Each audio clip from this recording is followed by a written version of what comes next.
Hi everybody, this is Josh with Josh Wright Piano TV.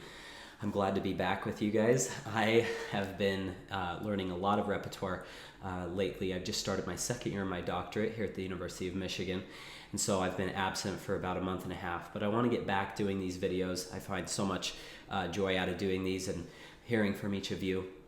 I did want to say a quick note. I think I'll be making a lot of these videos from this keyboard. I use this to practice at night.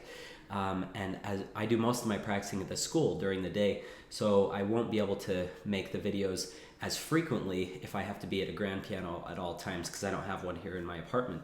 So I may be making a lot of these from this piano.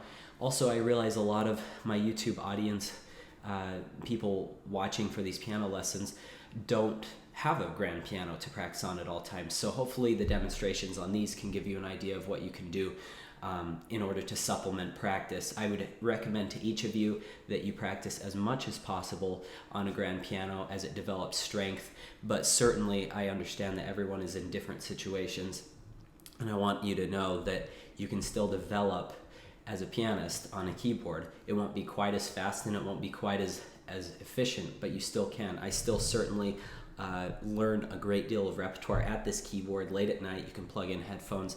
So let's get right to it. Today's episode is Ondine from Maurice Ravel's famous suite, Gaspard de la Nuit.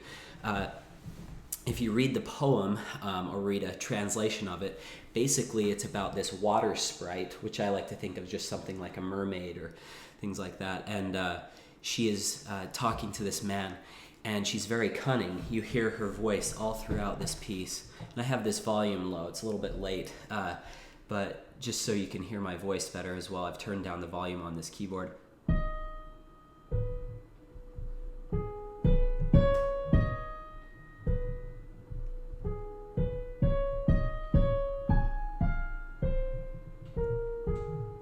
So you hear this beautiful sound, and what's happening throughout the piece is she's actually trying to seduce a mortal man down to his death. She says, "Come be king of the lakes with me." Well, obviously, since he's mortal, he will drown. And at the very end, in a fury,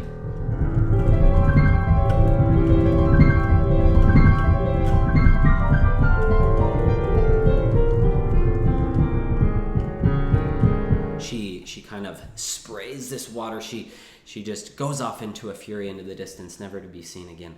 So this is a very imaginative poem. The original poems were by Aloysius Bertrand, and Ravel based these suites, each of these pieces in this suite off of that poem. I want to just jump right in and give you guys a few pointers about how to develop your technique with this. I was teaching this not too long ago, and one of the best things that I found is for you to count while you do this. Count out loud. That's a good idea for basically any piece, but really do it a lot in this one.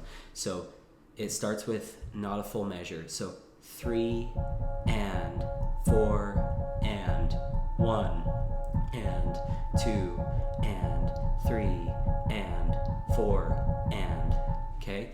Now you're probably, if you're playing on a grand piano, put your soft pedal down. You want to always have that una corda pedal down because it will create a nice color. A lot of people have a big issue with using soft pedal. They say, I can only use it at the most crucial of times. But I'm going to say for this piece, this is a very dreamy piece. And what the soft pedal does is it brings a totally different timbre, a lot of timbre, also meaning tone color to the piece. So what I want you to do throughout the piece is keep that soft pedal down. And I just want you to practice this, first of all, to get this. This is tough stuff. That's not an intuitive pattern because it's one thing and then this. So practice with little pauses in between these to start out with. As you get better, just try to use a little bit of rotation and also stay down in the key bed. You don't want to do like these high releases. You want to just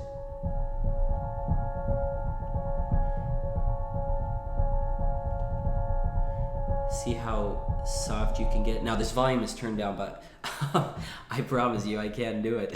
You can watch my live video on my YouTube channel of me playing this in a concert hall on a 9-foot Steinway.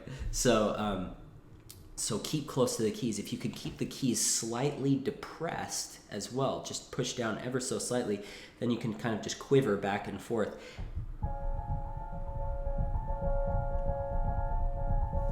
And then you can bring this melody in.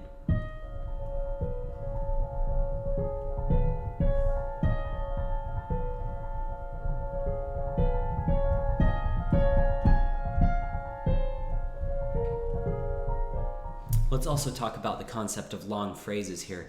You could see how that, first of all, Ravel marks with these long phrase marks throughout this score. You want to observe those.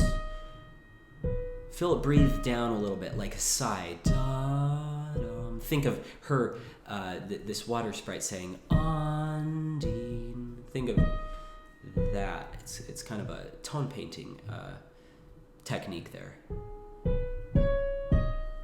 Okay, now together.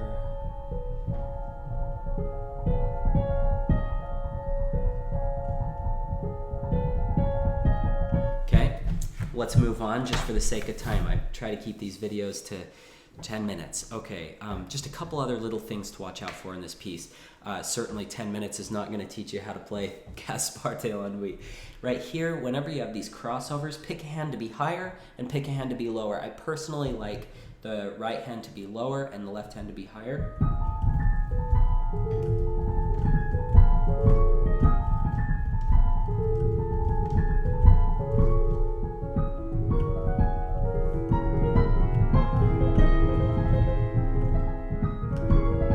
Okay, on any of these things, if you're having a trouble voicing them, for instance,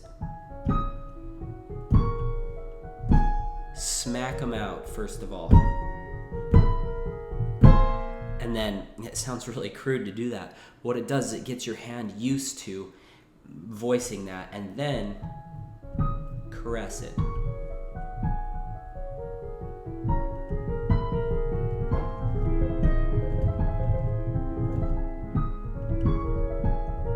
When you're doing these little, next page,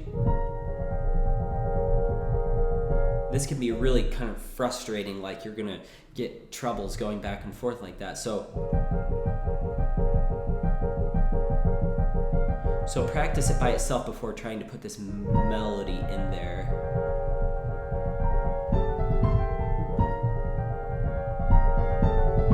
Okay, moving on. I know I'm just touching on these things. If you have further questions, you can email me. Practice this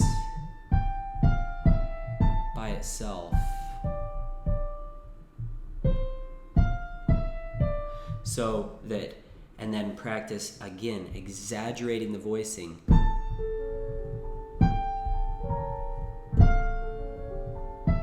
This is one of the hardest passages of the piece in my mind to pull off well with shaping. Anybody could play this. This isn't actually all that hard technically to play this, because it's just a little jump in the left hand, then the right hand is doing a fairly easy pattern. But to get it to shape like that,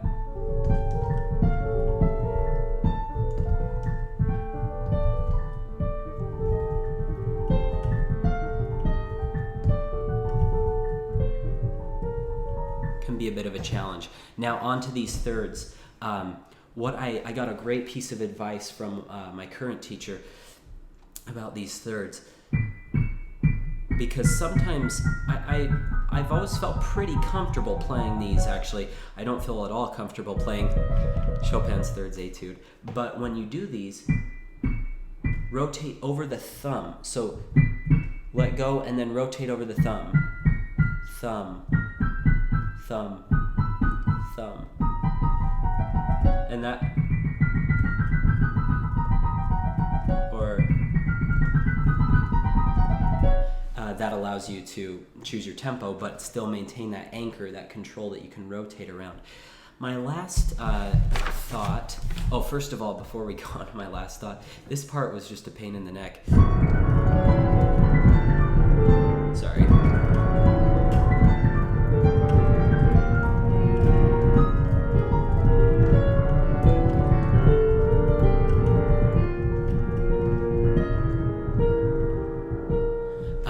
The best advice I have, and I just slaved over this. I actually learned this when I was about 13 or 14 years old, which a lot of you might think is just absolutely nuts for my teacher to assign me something like this. But it allowed me when I was 17, 18 to compete with it effectively as a 17 or 18-year-old can play Ravel.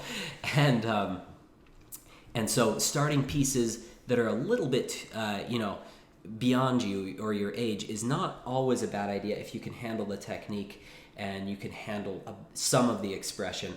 If you're already a seasoned player, I would recommend playing things on your level and then challenging yourself to always go a little bit further. But when you're young, you kind of have to make the call. Do I want to do this in competitions later? If you do, it's not a bad idea to learn it now. And so let me just show you how I practiced this when I was young. I would just go up to there, and I would just 1, 2, 3, 4, 5, 6, 7, 1. There's 7 notes, and then 1, 2, 3, 4, 5, 6, 1. And so it's an uneven number, so you just have to kind of make them fit. You could get real technical and do right, left, right, left, right, left, right, left, right, left, and then together there. But ultimately, I'm not thinking like that when I'm playing this at full tempo. I'm just going, just playing that. So practice up to one thing, and then the next one, let's see here, like that.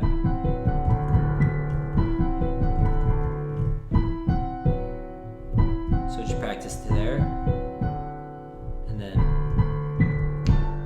then do that. And if you can do it in a slow tempo, you can usually do it in a little faster tempo, and then a little faster, and then a little faster. Don't just try and jump slow to fast. Also, don't always practice fast. You've got to do plenty of slow practice. I'd say probably 80% slow practice in order to effectively do this in full tempo. Finally, I did a masterclass with Menahem Pressler on this. Great masterclass, super harsh, absolutely. He pointed to the first tempo mark and he says, "What does that say?" And I say, "Lent." And he said, "What does Lent mean?" I said, "Very slow." And he said, "Then why are you playing it this fast?"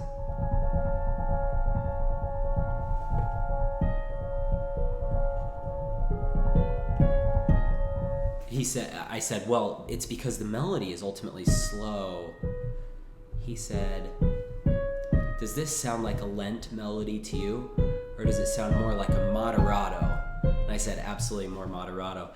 And so something I've done lately that has really helped, and it's made everything flow better, is to actually think of the tempo of the melody before I start in a Lent or a lento tempo.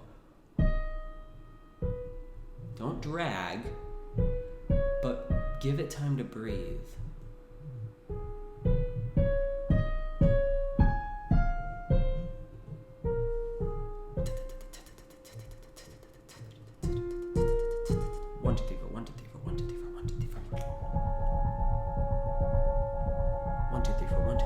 See, it's not a breakneck tempo anymore.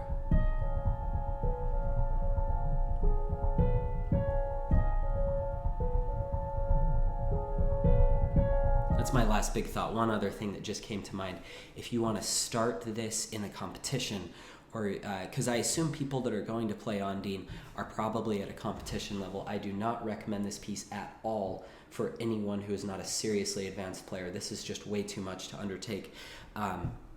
So one thing, if you're going to start at a competition, which I've done several times to my advantage, they say, "Wow, you started with Ondine." I have just this little simple trick that you can use. You just, as you go down for your first chord, almost press the keys down in slow motion and then commit. So you kind of go down halfway and then commit to it. You don't just smack the heck out of it, but you also don't start with a ghost note. And then it kind of comes out after like 3 or 4 notes. That's horrible too. So just almost like you're just like a feather dropping on the key. And then it works. I hope this video has been helpful to each of you. If you have any questions or video requests, please let me know. Also, if you'd like to audition for online lessons through Skype, you can also let me know at my email address, josh@joshwrightpiano.com. Thanks so much for joining me today.